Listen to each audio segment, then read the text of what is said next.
Hey folks, Roland Martin here, broadcasting live from Chicago, site of the Blueprint Summit, a conference for black men. It is Friday, October 18th, 2019. And of course, we'll talk more about the Blueprint Men's Summit later today. But first off, we want to talk about, of course, a number of stories in the news. Remember the case out of Washington, D.C., where the black man was attacked by Metro Police? He's here to talk about what he's gone through and what he plans to do about that police assault. Senate Republicans voted yesterday to advance Justin Walker, a 37-year-old Trump judicial nominee, who is, folks, he earned a not qualified rating from the American Bar Association.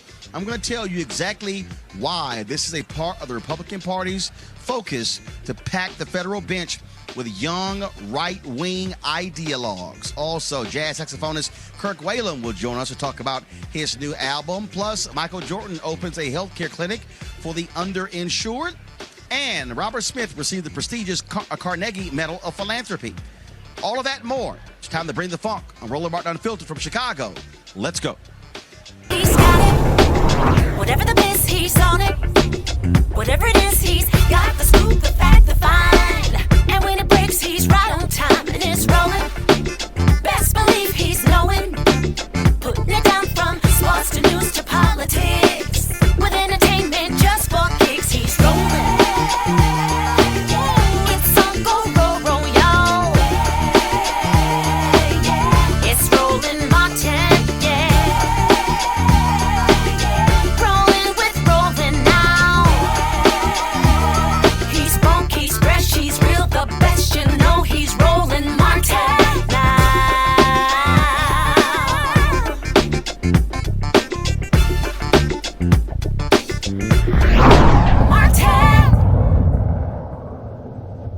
All right, folks, Roland Martin here from the Blueprint Men's Summit here in Chicago. We, of course, will talk more about the Blueprint Men's Summit and what the focus is and what they're trying to do when it comes to black men. First off, I want to talk about this story out of Texas, where former Dallas Maverick Harrison Barnes and his wife Brittany Barnes will pay for the funeral of Atiana Jefferson, who was fatally shot by a Fort Worth police officer while in her home. Barnes, who was traded from the Mavericks and the Sacramento Kings last season, has a history of giving back to the North Texas community while he was playing there, including providing Thanksgiving meals for those in need and giving to the Girls and Boys Club.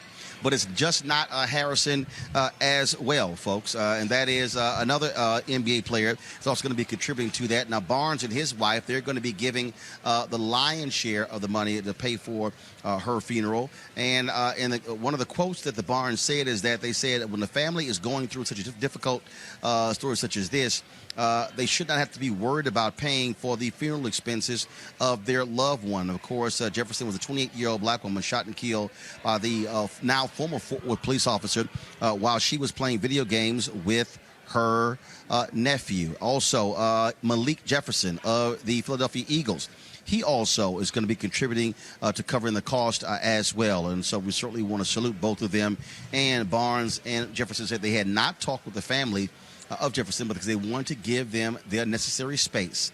And that's one of the reasons why they made that decision to assist the family. Also, folks, first of all, so many things are happening all across our society, and we are still mourning, folks, the death of Congressman Elijah Cummings. Tributes continue to pour in. Now, of course, we know he is going when the funeral is going to take place. The funeral for Congressman Cummings will take place next Friday in Baltimore. And so let me go ahead and read those details for you in terms of where it's taking place. It's going to be at his longtime church there in Baltimore. The venue seats about 4,000 people. We certainly expect the church said there's going to be an overflow there as well. And so what's going to happen is he's going to lie in state in the National Statuary Hall in the U.S. Capitol next week, according to House Speaker Nancy Pelosi. Of course, a formal ceremony for members of Congress and the Cummings family will take place on Thursday morning, and a public viewing will follow. Then, of course, that's taking place again on Thursday.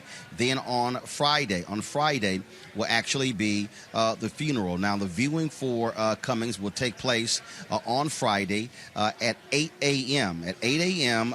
At the church in Baltimore. I'm going to pull it up for you in just 1 second. And then, of course, the funeral will follow.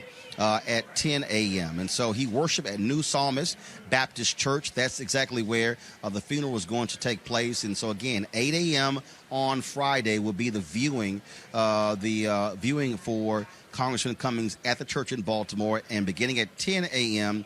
will be the funeral for Congressman Cummings. And so Thursday taking place at the U.S. Capitol, a ceremony on Thursday. And then, of course, on Friday will be the funeral for Congressman Cummings. And so, again, we will any more details that take place. Also, the family has asked folks not to provide flowers. They do want any contributions to go to the Elijah Cummings Youth Program. And so, again, in lieu of any flowers, the Cummings family is asking that all proceeds go to the Elijah Cummings Youth Program. Also, March Funeral Home in Baltimore, they are handling all the arrangements for Congressman Cummings. And again, as I said, Bishop Walter Thomas Jr., the pastor of New Psalmist since 1975, he's going to deliver the eulogy. And again, that church seats 4,000 folks, and they fully expect there'll be an overflow crowd there in Baltimore for the homegoing service of longtime Baltimore Congressman Elijah Cummings. Also, folks, let's talk about some news with Michael Jordan, basketball legend and social media superstar. Well, Hall of Famer Michael Jordan was in tears as he opened the first of 2 groundbreaking clinics that will offer cutting-edge health care to underserved communities in Charlotte, North Carolina. Here's Michael Jordan with that announcement.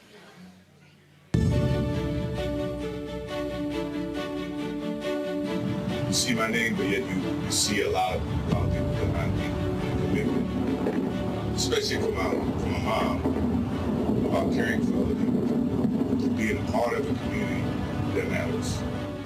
You take Michael Jordan, you take Dr. Hoban, you take Carl Amato, the CEO of our organization, and you put those people together with a commitment of making a difference in the community, and what you get is this beautiful facility that you see behind us.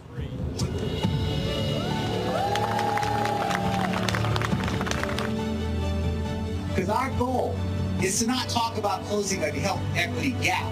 It's talking about eliminating a health equity gap. I can only do this in gratitude that I can't ever repay what you actually given to me, but this is a start.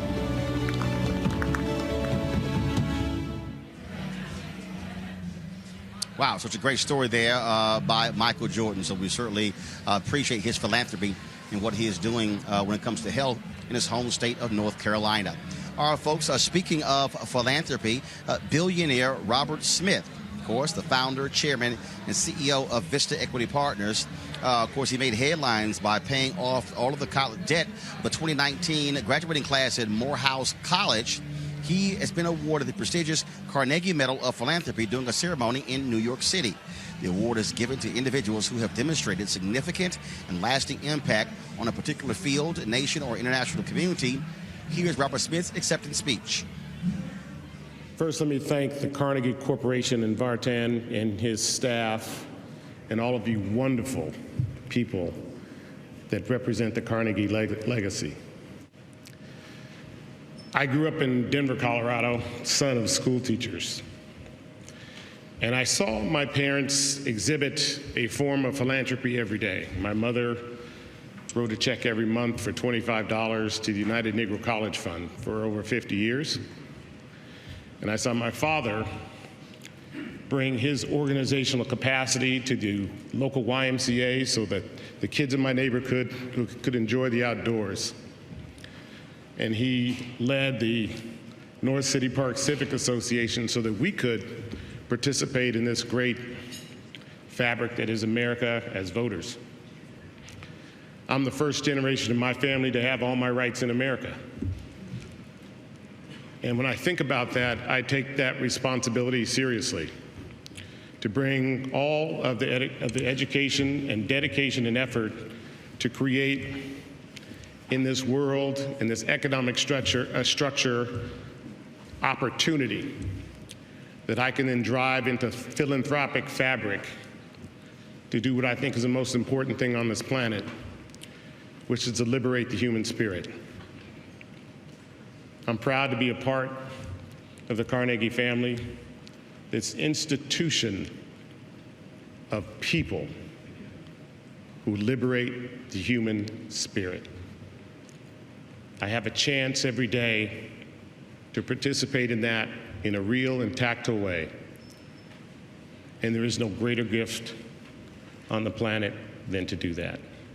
I want to thank my beautiful daughters for being here, my beautiful wife for supporting all that we do, and I want to thank you all for continuing Carnegie's dream and ensuring this planet becomes more just and there's more love for mankind. Thank you.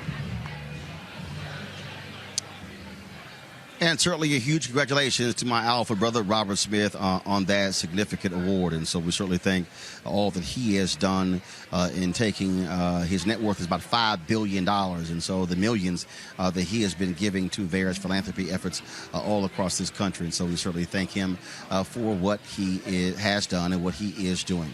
All right, folks, let's talk about this story that we covered here in June. And that was a young man, Tapia Musanza, who was attacked and repeatedly tased by Washington, D.C. Metro Police. Now, after a bystander posted the video on social media, the charges against Musanza were dropped, and the police launched an internal investigation into the case.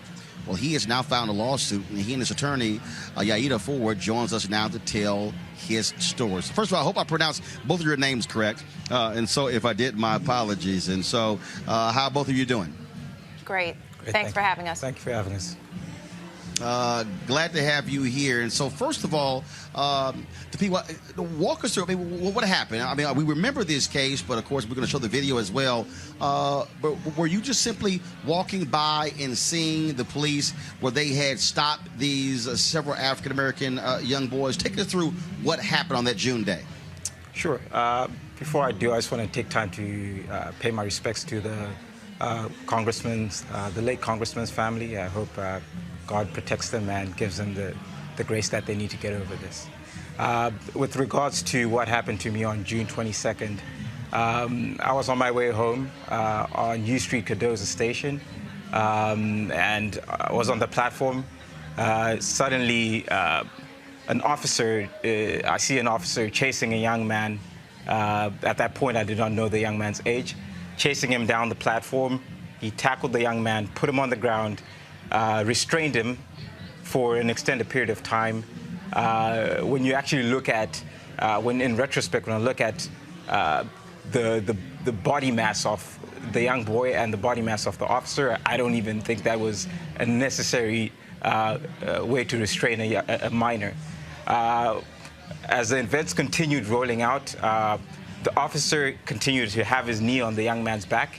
I approached the officer and asked the officer, is this how you treat young men? At that time, I did not know the young man's age. Is this how you treat young men? And the officer, at that point, he replied, this is an open investigation or something like that. At that point in time, then I asked him, can you please put the young boy on the bench so that you could treat him with a bit of dignity? At that point on, he complied with my request. He put the young man on the bench. I proceeded to ask the officer to ask the young man his age, because I wanted to make sure that, that young man was conscious enough and I think wise enough to understand the ramifications of what actually is happening in that moment and how it will affect him going forward in life. At that point in time, the officer did ask the young man, and he found out that officer was 14-year-old, and according to the United States law, that is a minor. And minors here, before you can do anything regards with legal affairs, you need a guardian to be present, and there was no present guardian. So I came in as a standby guardian in that moment, because here in the African community, you have to stand by the young man, regardless of where that young man is born. We stand by our own. We stand by who we believe that every man or every woman has a right to raise up a child for the right way, and showing them what is right in life. So I took that responsibility on me. Here's what was crazy. We played the video, and it seemed as if the initial officers were talking with you. Yes. There were no issues. There were no problem. And all of a sudden, this other officer who was not there comes up and just bum rushes the scene and completely disrupts everything. Yes. So I was in the process of de-escalating the situation because, you know, I'm a peace-loving person. I believe in non-violence. So I was in the process of engaging the officer so that he could de-escalate the situation. Then that third officer came in without the context or the prior knowledge. He wasn't even the first responder, so he didn't have I wouldn't say, I don't know about jurisdiction, but he just didn't have the enough information to act on. At that point in time, I asked the officer, you know, why am I being pushed? He continued to respond, this is an open investigation. He pushed me again. There was someone behind me. There was no way I was actually going to move, even if I had the option to. And I continued to let him know this is open space. Like I'm a metro rider. I've put in money into the metro system, so just by rights alone, I'm entitled to be in that position at that point in time. Then that officer continued to push me. He pulled out his taser. Before I could even respond, he tasers me. When the first taser hit, I was in a state of shock because I knew I did not do anything wrong because I was, at any point in time, I was not threatening. The first officers who were the first responders were on the other side of the platform. So if I was a threat or in any way, they could have let me know in that position in time. And I would have respected the orders because I did not have the context to question what they were doing. But I was more worried about the welfare of that young man, and which is I continually asked about the welfare of the young man, nothing about the investigation, nothing why the officers or judging them of what is right or wrong. I just said, can you please treat the young man humanely? That's all. And that's just by me exercising one of the oldest forms of humanity, which is compassion, I was tased. So I'm at a point where I now confuse as what is right or wrong in our community, be it black or white, but this continually seems to be happening to black people. So as an African immigrant, I need to understand, you know, maybe I didn't get the memo that things have changed in here. So I need to understand. That's why I'm asking for justice. It's not a matter of like, oh, I want, yes, I want to be, because if someone did wrong and someone has to pay. Yes, I'm not going to deny that fact. Someone has to pay. But we need to know as a society that this is how black people are going to be treated going forward. So that we know if this is where we put dollars here. We pay money. I'm an entrepreneur. Prior to even getting to my cognitive damages, I was an entrepreneur. I provided intellectual capital to this nation. And this is how we treat people. So when, you know, in business, one thing I love, there's rankings. There's rankings of ease of doing business. And as an entrepreneur, the ease of doing business for me was escalated to a point where I cannot do business because I have cognitive injuries now. So I don't know if America is honest enough to rank itself according to black people continually to getting abused, whereby we provide also intellectual capital to this nation. So we need to be respected. Unfortunately, you're not respecting us. I have proof. I have intellectual property that I've contributed to this society. So this is how we treat the highest level of intellect. Contribution to humanity, you tase me. So I need some form of understanding what I need to be doing as a human. If I'm doing good, I've worked hard. I've worked hard. Yes. Ms. Ford, you said that, first of all, the charges were dropped. It got lots of attention. Any apology? Anything from Metro Police? And when did you file the suit, and what kind of damages are you seeking?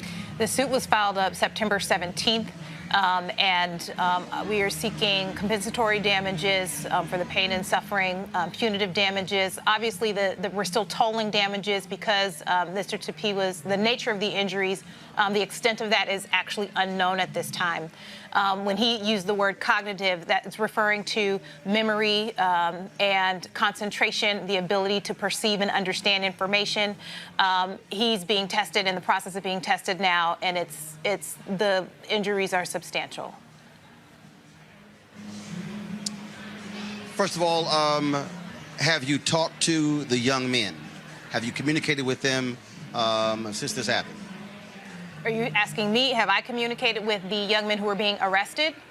The young men that he interfered with? Yeah. First of all, either one of you. I have not made contact with the families of those young men. I understand they have reached out to Mr. Masanza via social media to, thank him for intervening, but no direct contact has been made since the lawsuit has been filed. Sir, have you? I have not. So, one thing why I haven't reached out immediately is because, what else can I say to that young man? How do I console him because you see, I may be mature enough to get over this and say, okay, you know what, I need to move on with my life, I need to figure out. But there's a young man who's just starting his career. Yeah, the charges were dropped there, but that trauma, who's going to address that? How do I even console him and tell him, okay, I've taken up the burden, but how is he going to move forward? He's just starting his life. If I wasn't there, he would have had an arrest record. Right. And here in America, this is an open secret. Like, black people have a hard time here. It's not me talking negative around anyone. You are going to cover a story about someone who just shot in their home. Like, think about that. Someone in their home. So it's like we cannot continue to hide around issues that are affecting our community. I personally have took a stance, say I'm not going to do business here. That's my stance. Well, first off, let me say this here. We certainly appreciate what you did. We appreciate the sister who recorded that video as well. You're absolutely right. We can't say it takes a village to raise a child if the village does not step up when those kids are targeted. And in fact, when we covered this story, the cops didn't even know if those young men were involved in something that took place a distance away. Well, they were clearly targeted but simply because they were black. And so we thank both of you very much. Please keep us up to date on what happens with this suit, with this case, because we certainly want to keep our folks, Roland Martin Unfiltered, our folks who watch it, informed. Thank you. Thank you very much. Thank you very much. Going to go to a break. I'll talk about this story with my panel and other issues when we come back. Broadcasting live from Chicago, the Blueprint Men's Summit. Roland Martin Unfiltered. Back in a moment. You want to check out Roland Martin Unfiltered? YouTube.com/Roland S. Martin. Subscribe to our YouTube channel. There's only one daily digital show out here that keeps it black and keep it real. It's Roland Martin Unfiltered. See that name right there? Roland Martin Unfiltered. Like, share, and subscribe to our YouTube channel. That's youtube.com/Roland S. Martin. And don't forget to turn on your notifications so when we go live, you'll know it. All right, fam, it's almost that time. The holiday season, of course, is, for many of us, the favorite time of the year. Now, whether you celebrate Halloween, Thanksgiving, Ramadan, Christmas, Kwanzaa, New Year's, all of these, of course, from October to the end of the year, this is when you think about spending time with the people you love the most. This is also the time to count your blessings and support those less fortunate and look at how you can have an impact on their lives. Well, I have the perfect opportunity for you to be a holiday hero, have a major impact on other families. Here's the deal. Right now, hundreds of thousands of Americans are sitting in jail without being convicted of a crime. Why? Because they lack the financial resources to pay their bail. Now think about it. If you are arrested for any minor offense, you'll be taken directly to jail. If you don't have bail money, whether it's a few $100 or a few $1,000s, you will stay there until a court date is scheduled. Now that could be days, weeks, or even months.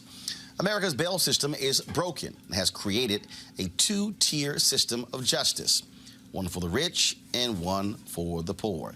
Folks, freedom should be free. That's why the Ebony Foundation is partnering with the Bail Project and is sponsoring the Home by the Holiday campaign.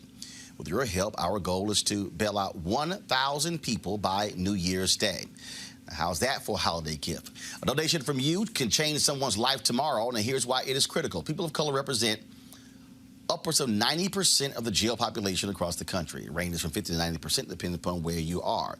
Of course, then when they stayed in jail, 90% of people with misdemeanors ended up pleading guilty. However, when bail was paid, 50% of the cases were dismissed and less than 2% received the jail sentence. Sometimes justice needs just us to join the fight. Folks, you can be a holiday hero by donating $25, $50 or more to help the Ebony Foundation bring our brothers and sisters home for the holidays. To donate, go to homebytheholiday.com. That's HOMEBYTHEHOLIDAY.com. And of course, the Ebony Foundation is tied to Ebony Magazine. And so we certainly appreciate the work that they're doing to assist those who are most in need.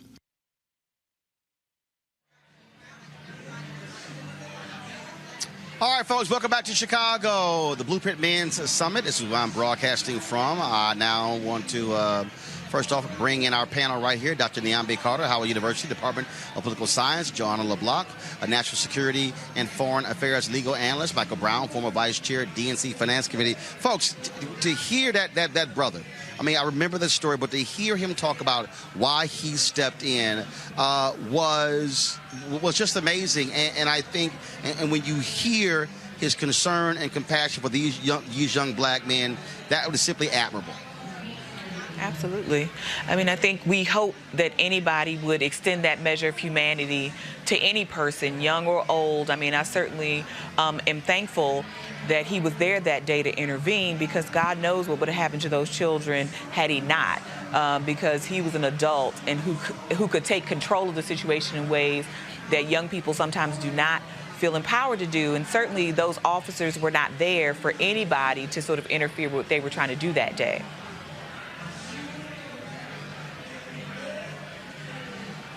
Michael, Joanna? Well, you know what, Roland, we see a lot of, and as Professor Carter just mentioned, we're seeing a lot of that humanity, and we actually see it more from our people than we do from others. For example, whether folks thought it was right or wrong, what happened in the Officer Gaynor trial, at the end of that trial last week, you know, all the hugs going around from the victim's family, from the judge to the officer. Again, we can debate whether that was right or wrong or not, but it was people of color showing that kind of compassion. And hopefully that's what people see, and that's what's highlighted. I think ultimately the gentleman is asking for justice, and I pray that justice is served in his case, because he did do the right thing. And we would hope that if any of our children were put sounds like, hold on, Johanna, 1 second. I think we're having issues with your microphone, because I'm not really hearing her clearly. So if y'all can check Johanna's microphone, and then we'll actually restart. So please do that, because again, she's sounding real hollow. I don't think we fully had her. So if it's fixed, Johanna, go ahead. Yeah, we would hope that all those gentlemen is asking for is justice, and I'm hoping that justice will be served. And I think every parent or everybody in this world will hope that if their child were put in similar situation, someone would step in and be compassionate and ensure that the rule of law is applied. And even just that, and again, I pray that justice is served for him and many other black men in America. Well, again, I mean, certainly it's a story that we're going to be following, and I'm just glad to see this brother step up and come to the aid of those young brothers. Now, folks, let me break something down. Y'all have been hearing me talk over and over and over again about Republicans trying to take over the federal judiciary. Let me be as clear, as unambiguous as possible. Any dumbass out there who says, oh, my vote means nothing, all the people are the same, you are nuts. Let me explain to you what Republicans are trying to do and why you cannot sit your ass at home. The Senate Judiciary Committee on yesterday voted along party lines to confirm the nominee of Justin Walker, a man who earned a not qualified rating from the American Bar Association, to become the next federal judge. Again, every Republican on the committee voted to advance Walker. Every Democrat said no. Who is Walker? He is a 37-year-old associate law professor at the University of Louisville who has worked as a speechwriter for Donald Rumsfeld, of course, previous Secretary of Defense. In addition, he clerked for former Supreme Court Justice Anthony Kennedy and current Supreme Court Justice Brett Kavanaugh. Here's why this is an abomination. He has never tried a case, criminal or civil. He's never even been co-counsel in a case. Here is Foster actually trying to explain his qualifications to the Senate Judiciary Committee.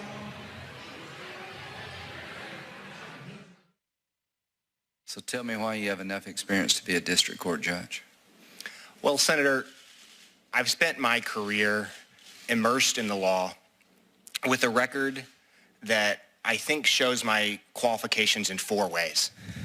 First, in my primary role as a law professor, I teach students trial practice. I teach students criminal procedure, evidence, and constitutional law, all with a focus on litigation and really a focus on judicial decision-making. And I feel fortunate that I've been instrumental in helping prepare nearly 200 students to be ready to practice on day one, ready to hang out a shingle, which many of our students do, and ready to represent clients effectively in court. Second, in my role as an academic, I've written hundreds of pages of law review articles about criminal procedure, about the judiciary, about constitutional law, and I've been lucky they've been published in some of the leading journals in the country. But third, I've done something unusual for a full-time law professor. I've maintained a private practice, and I've litigated complex questions of criminal procedure, civil procedure, constitutional law, criminal law, administrative law, labor law. I've litigated at a large national law firm, then as a solo practitioner, and now as a partner at another large national law firm, as well as clerking for 2 Supreme Court justices. And fourth and finally, I think there's a reason that hundreds of local attorneys from my legal community have written some 17 letters to this committee saying that I have the skills to analyze complex legal questions, to think quickly on my feet, and maybe most importantly, to listen and learn with humility and an even-handed temperament.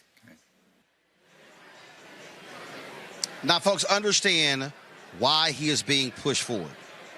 First, he's from Kentucky. Where's Mitch McConnell from, the Senate Majority Leader? Kentucky. He has vouched for this guy as well.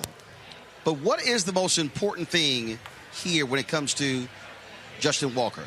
He's 37 years old. I keep trying to explain to y'all what Donald Trump has done is he has said to the Federalist Society, a right-wing legal group, he has said to white conservative evangelicals, I'm going to just let y'all pick whoever y'all want. They are by design, listen to me clearly, they are by design choosing federal judges with limited experience who are pro-business, anti-consumer, anti-civil rights, anti-environment, and they're picking them between the ages of 35 and 40 so they can be there for the next 40 to 50 years. These are lifetime appointments. I need y'all to do the math. This man is 37 years old. Let me say it again. He's 37 years old. That means, remember I told you, by the year 2043, this will be a nation that is majority people of color. That is 24 years. If this man serves on the federal bench for 40 years, he'll be 77. What did I just tell you? 24 years will be a nation majority of people of color. That means after America becomes a nation majority people of color, this man, if he stepped away at 77, means he will be on the bench for another 16 years and beyond. The Republicans want to control the federal judiciary for the next 50 years. That means they'll be ruling on what laws are constitutional and unconstitutional. This man's legal writings, he has argued that the FBI is not independent of the presidency. He has argued against environmental protections. I'm telling y'all, and Democrats, I'm going to go to you first, Michael Brown. Democrats have absolutely failed year in and year out, every presidential election, to underscore how critically important the federal bench is. In fact, I'm going to read for y'all. I posted this stuff on Twitter before I go to Michael. I'm going to read for you what Michael Steele, now mind you, Michael Steele is the former chairman of Republican National Committee. He knows how these Republicans think. He knows exactly what's on their mind. This is what he tweeted. So how does someone become a federal judge who's never tried a case? Y'all need to listen to Roland S. Martin. Dems are supposed to be so woke, but you're sure damn sleeping on this. Michael, Republicans make the courts a main voting reason. Democrats don't, and that is a huge mistake. Absolute fact. And by the way, your tweet, I retweeted when I saw that. But, you know, as you've talked about, obviously, and you and I have talked about the same thing over and over again, elections have consequences. But moreover, we have to go back, and many of us did everything we could that had any kind of relationship with Senator Reid when he was majority leader and begged him, do not take away that filibuster, because at some point it will come back and haunt us. And that's what's happening right now. You don't need 60 votes.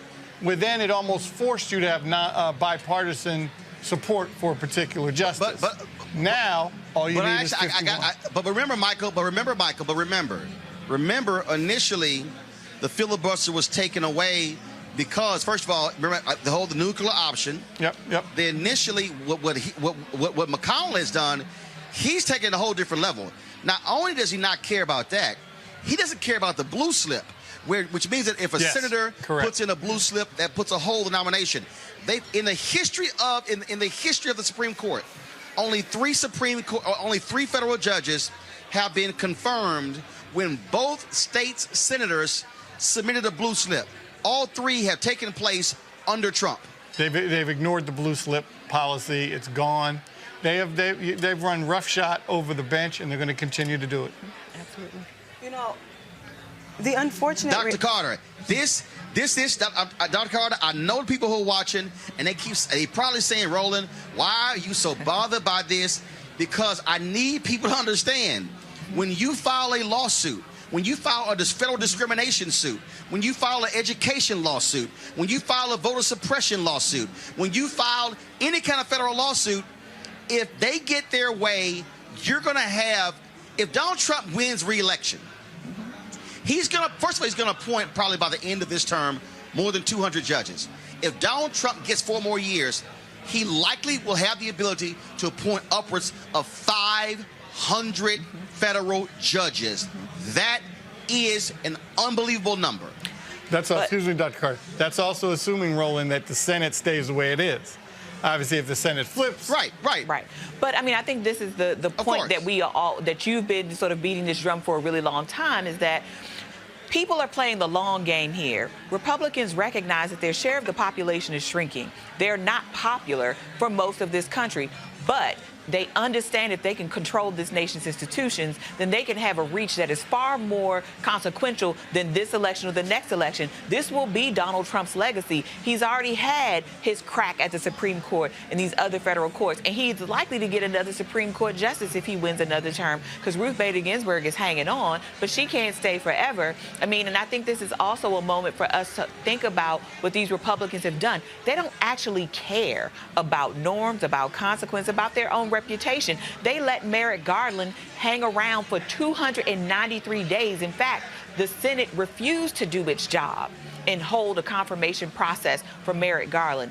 These people have made it clear they don't care about qualifications. They don't care about the American Bar Association and its ratings of any of their nominees. They want to control this country because they recognize the demographics are against them. But if they can control the institutions, then it really doesn't matter how this country changes racially or otherwise. And that's the game that they're playing. And Democrats need to get on board and start thinking the same way that these Republicans do, because they are playing a long strategy and Democrats are playing checkers.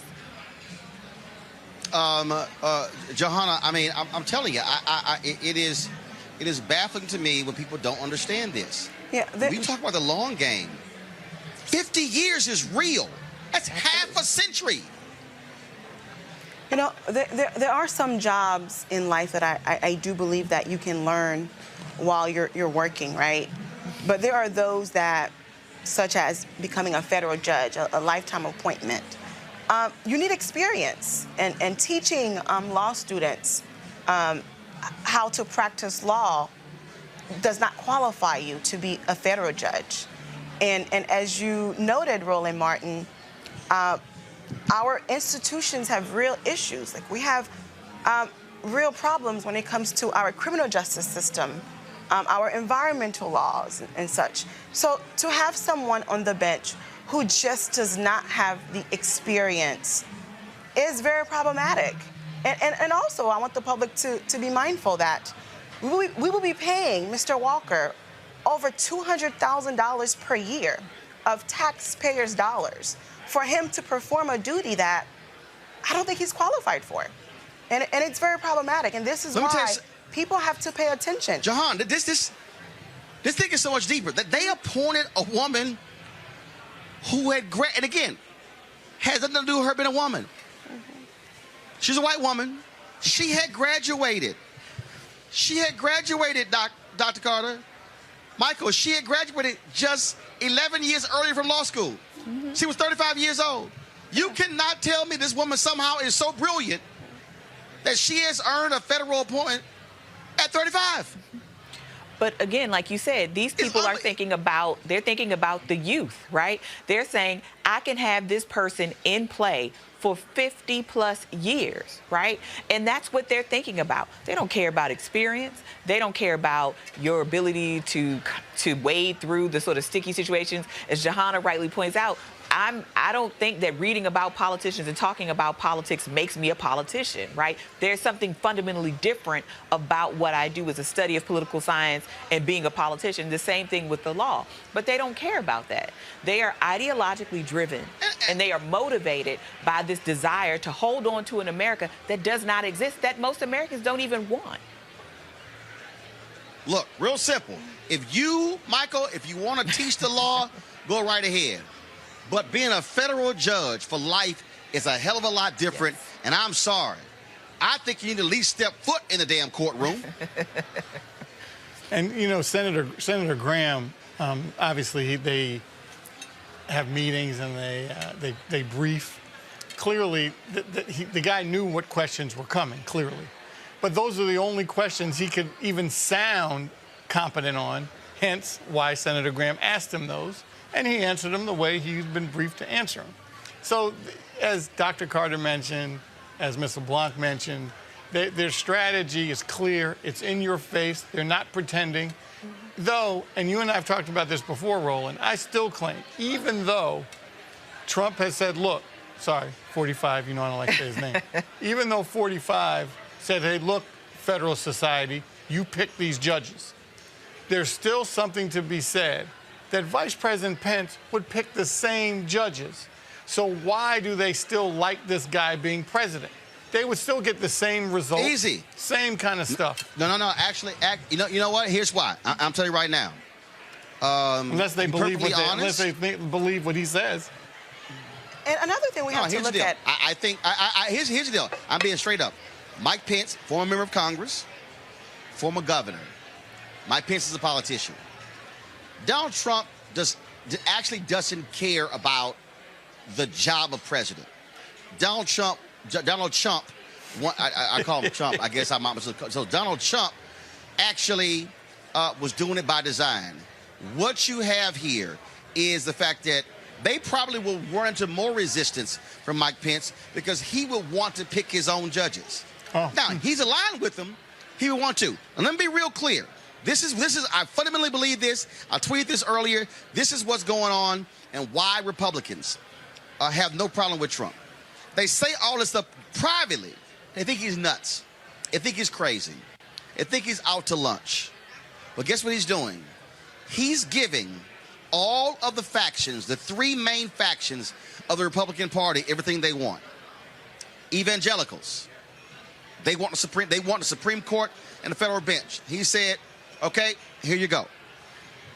The pro-business Republicans, what do they want? Massive tax cuts and end all regulation on anything. Donald Trump's like, party favor, here you go. The third, the strong defense Republicans. Donald Trump, $700 billion increasing to the Pentagon, massive increase in the budget every single year. Okay, y'all get what y'all want. So those three entities are laying back saying, we're perfectly fine. Yeah, he's nuts. But guess what? We're getting everything that we want. So we're going to ride this sucker till the wheels fall off. Okay. That's why. Okay, fair enough. And I think that Mitch McConnell, Mitch McConnell was very excited about this entire process with the Senate in terms of getting this this nominee, this confirmed and such. Because as we know, Mitch McConnell hasn't really cared much about anything in the Senate except for judicial nominations, getting them confirmed. It has been his sole priority as the leader in the Senate. And there are countless bills sitting in the Senate that have not been touched because that is not the priority of Mitch McConnell, unfortunately. All right, folks, got to go to a break. First and foremost, let me say this here. I want to thank all three of you for being with us. I know being on the road makes it a little bit more difficult, but your perspective is critically important. And I'm telling you right now, everybody watching right now, you better tell your friends, tell your family that the courts, they matter. If Republicans stay in control of the Senate and keep the White House, it's going to be game over for any civil rights protections we have in this country. I'm telling you that right now. You can bookmark this, earmark this, pick the point, and watch it happen if it actually holds up. Johanna, Dr. Carter, Michael Brown, we appreciate it, man. Thanks a lot. Thank you. Folks, coming up next, I'm going to chat with my man Kirk Whalum. He has a new CD out. Can't wait to check it out. You're watching Roland Martin Unfiltered, broadcasting live from Chicago's site of the Blueprint Men's Summit. I'll be back in a moment.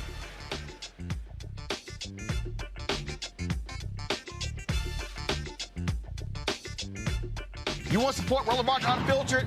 Be sure to join our Bring the Funk fan club. Every dollar that you give to us supports our daily digital show. There's only one daily digital show out here that keeps it black and keep it real as Roland Martin Unfiltered. Support the Roland Martin Unfiltered daily digital show by going to RolandMartinUnfiltered.com. Our goal is to get 20,000 of our fans contributing $50 each for the whole year. You can make this possible. RolandMartinUnfiltered.com.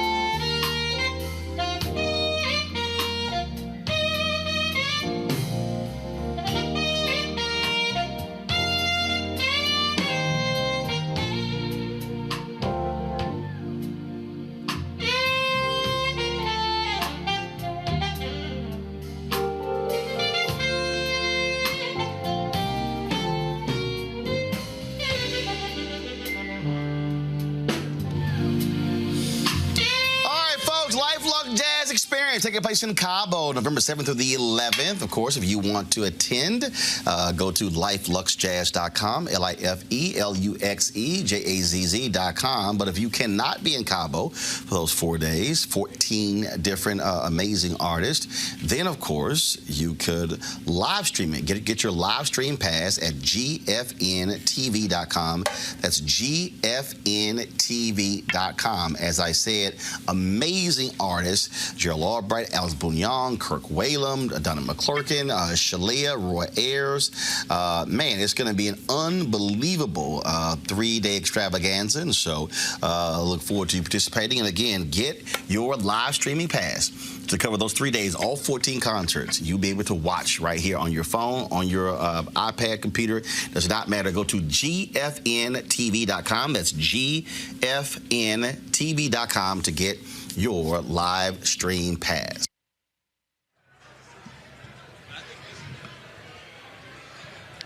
All right, folks, Roland Martin here, broadcasting live for the Blueprint Men's Summit here in Chicago. Right now, of course, you just saw, we talked about Life Lux Jazz. Don't forget to go to GFNTV.com to get that live streaming pass. And one of the folks who are going to be there is my favorite artist, jazz saxophonist from Memphis, Kirk Whalum. And he actually has a new album out. Kirk, what's up, my brother?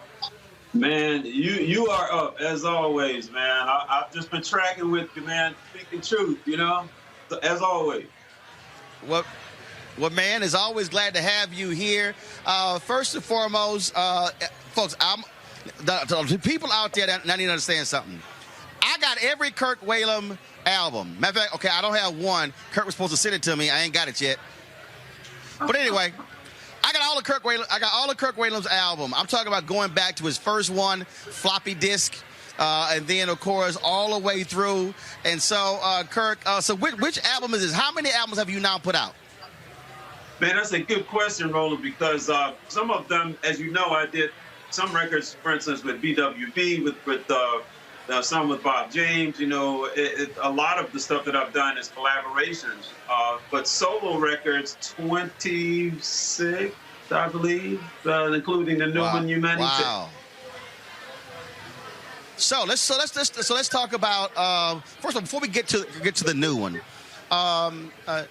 Take folks through just that process in terms of you putting an album together, because there's certain themes, certain focuses. I remember when you did In This Life, it was this bluegrass, gospel, jazz, all kinds of different things, and then you had other albums like Colors, and then you different ones. And so as you're putting together your next album project, I mean, what are you thinking? How are you processing it? How does it come together?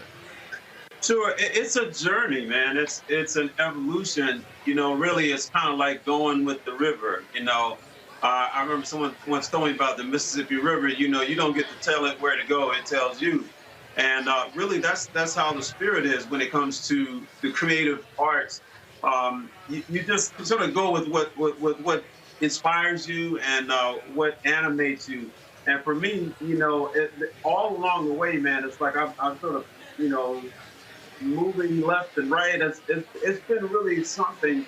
But it all began, as you know, when Bob James heard me when I was living in Houston, playing there, man, with my band at a place called Cody's. And all along the way, I've had really great mentors like Bob James to help me kind of know help maybe not to make too many mistakes and judgment, you know, because it's a process making records, especially, you know, where we all started. You know, Terrence Blanchard, Don Harrison, all of us, you know, we started around the same time.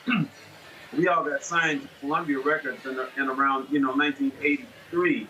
And so, man, in that time, you had to really know the process, the recording process, production, and all of that. Now it's a little different because of the technology, right?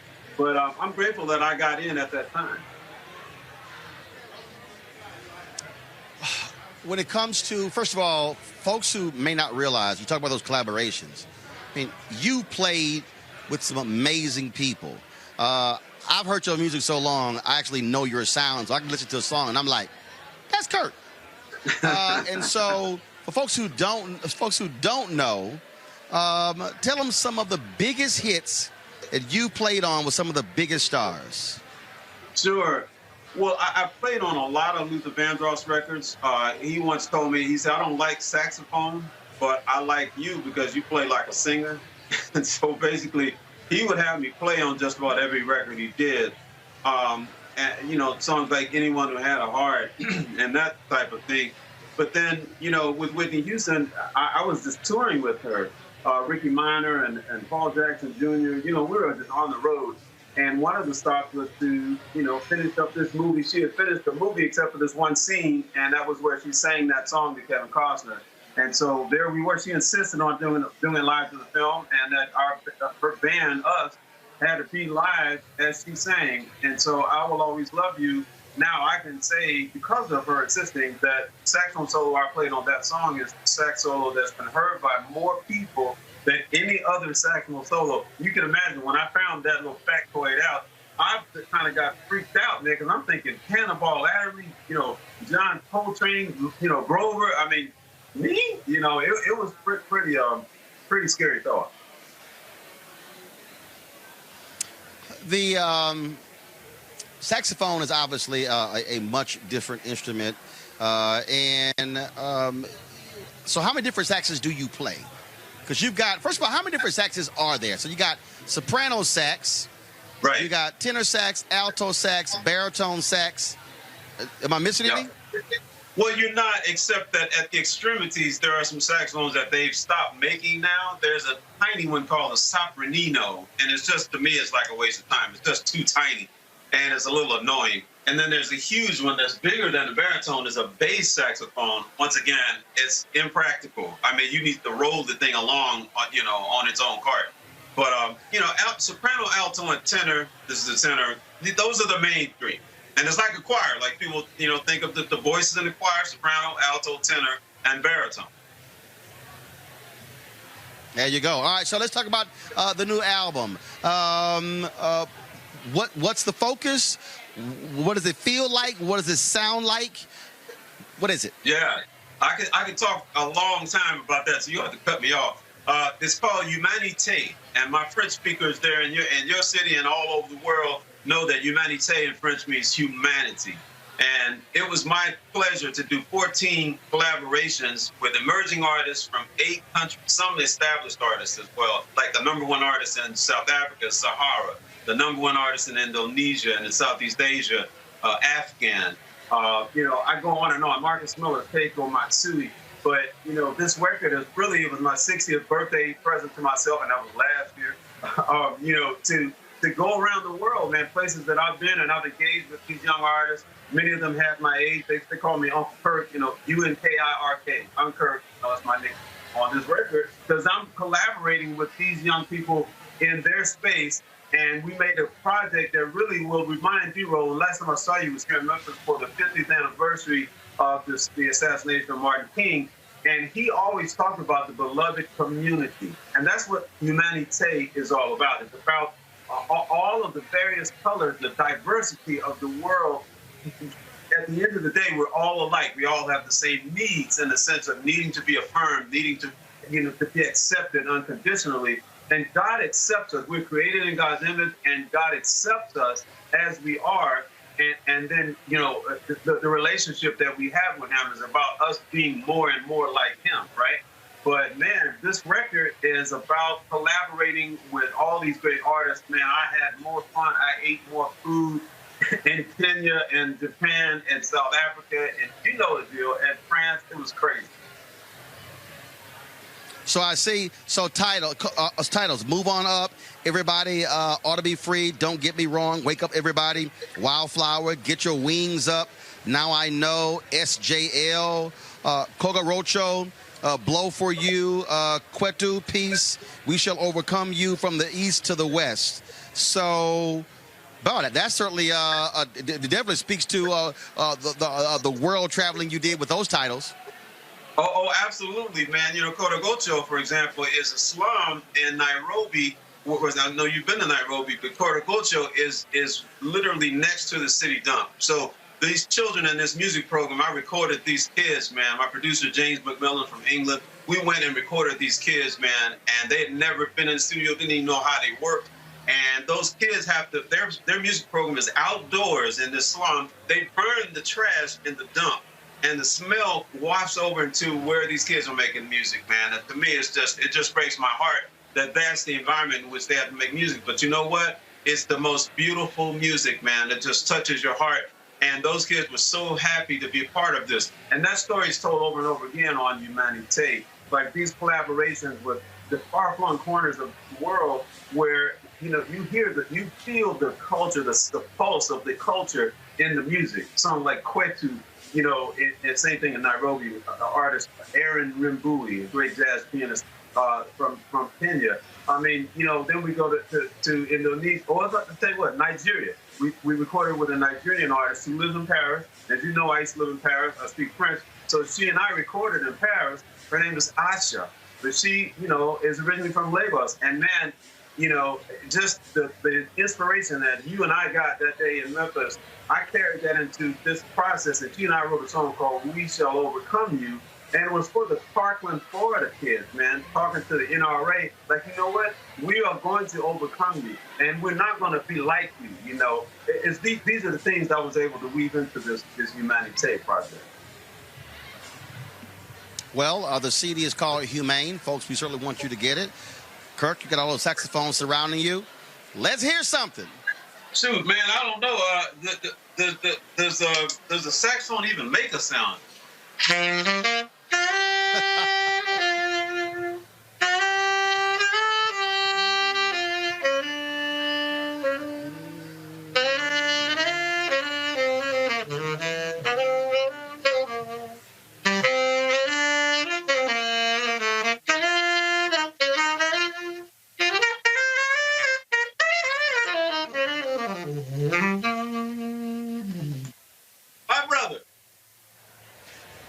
For everybody listening, just so y'all know, y'all heard Kirk didn't tell y'all neighbor that song. That song is called Glow.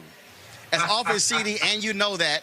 His second CD. Let me tell you something right now. I'm being straight up. If you can't get none. In playing that song, go to a monastery. I'm telling you right now, that is an absolute love-making song. Huh? Hey, man, listen. This is Biscuit, and I think even Biscuit likes that song, man.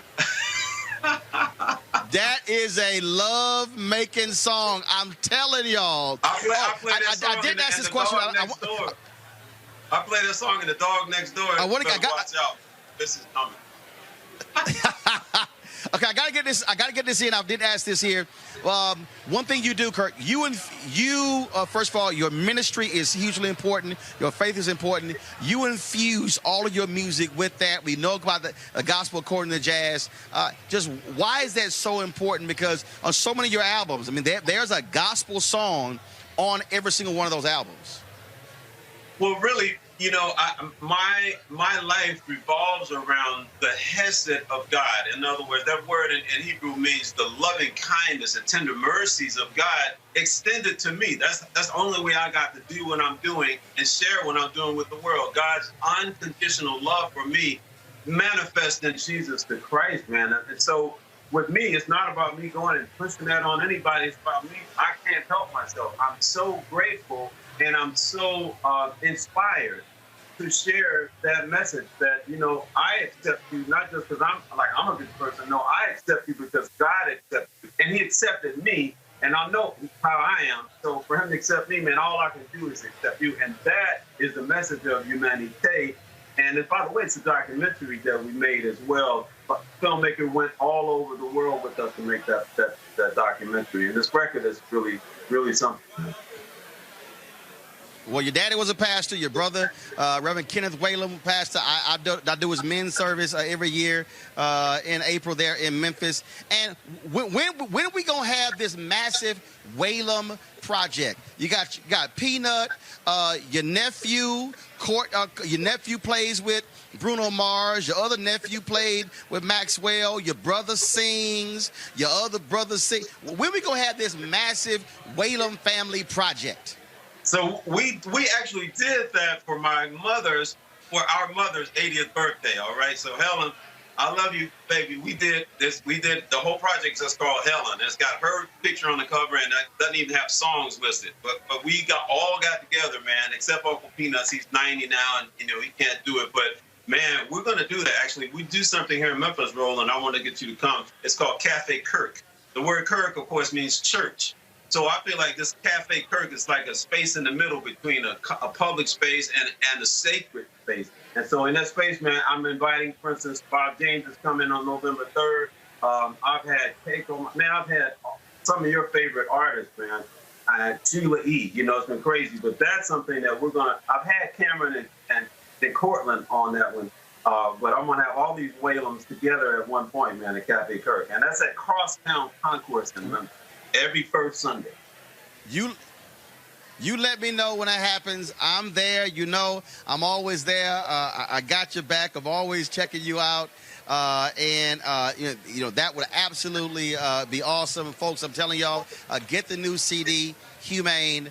And while you're there, go ahead and get a floppy disk. And you know that. Go ahead and get Colors. Go ahead and get For You. Go ahead and get all of them. Because y'all know I'm always tweeting the music as well. Kirk Whalum, always good to see you, my brother. Man, people can just type my name in any social media. Just type Kirk Whalum, and they got me.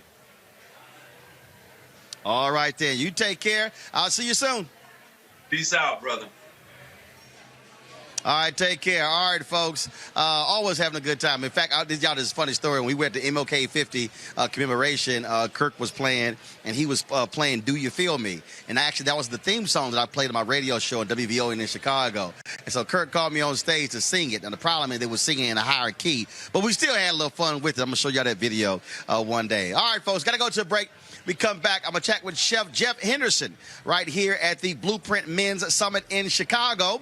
We're going to talk about criminal justice reform, culinary arts. Could that be the future for a lot of brothers in terms of choosing a career path? That's next. Roland Martin Unfiltered, live in the Windy City. Back in a moment.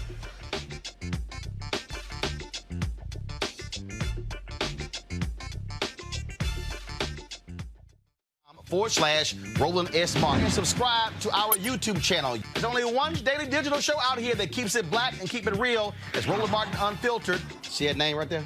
Roland Martin Unfiltered. Like, share, and subscribe to our YouTube channel. That's youtube.com/Roland S. Martin. And don't forget to turn on your notifications so when we go live, you'll know it.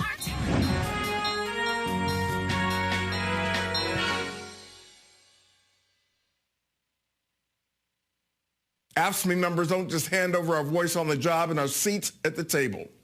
5 justices don't get to decide our future, and no one can steal our freedom unless we let them. When the Janus decision went against us, we became energized, not demoralized. The billionaires and their political allies targeted AFSCME members with dishonest propaganda campaigns. But when they try to get us to turn on each other, we lock arms in solidarity, defiant and determined. Since the Janus decision, for every person who has dropped their AFSCME membership, several more have decided to join. Adversity brings out the best in us. The more ferociously they come after us, the more fearless we become. In the face of the ruthless attacks against our union, we show the same courage, loyalty, and resilience we demonstrate every day in serving our communities. And more people recognize the importance of unions, the role we play in empowering working people and acting as a check on corporate power. Unions are enjoying the strongest popular support in years. We didn't just survive the Janus case, we stared down this crisis and emerged with renewed strength. We're alive and kicking, wind at our back, ready to go on offense, with heightened levels of activism, more inspired and emboldened than ever. We are AFSCME strong.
Want to check out Roland Martin Unfiltered?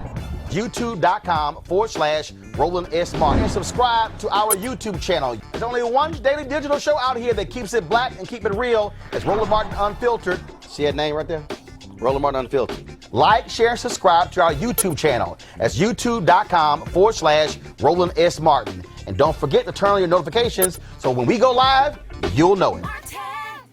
Hey everybody, this is Sherry Shepherd. You're watching Roland Martin Unfiltered, and while he's doing Unfiltered, I'm practicing the wobble.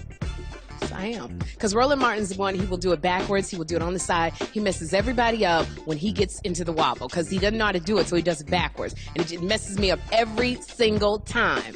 So, I'm working on it. I got it. You got Roland Martin. Hi, my name is LaToya Luckett, and you're watching Roland Martin Unfiltered. What's going on, everybody? It's your boy Mac Wiles, and you are watching Roland Martin Unfiltered. What's up, y'all? It's Ryan Destiny, and you're watching Roland Martin Unfiltered. What up, Lana Well, and you are watching Roland Martin Unfiltered.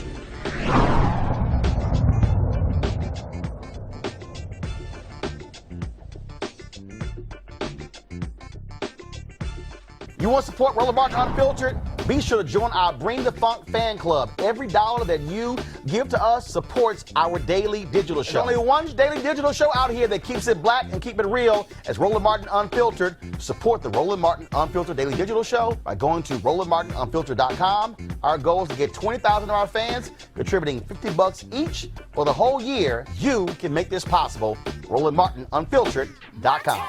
Hey fam, want to check out Roland Martin Unfiltered? The blackest show on all of digital, cable, and broadcast. Check out our audio podcast. There's only one daily digital show out here that keeps it black and keep it real. As Roland Martin Unfiltered. Press play.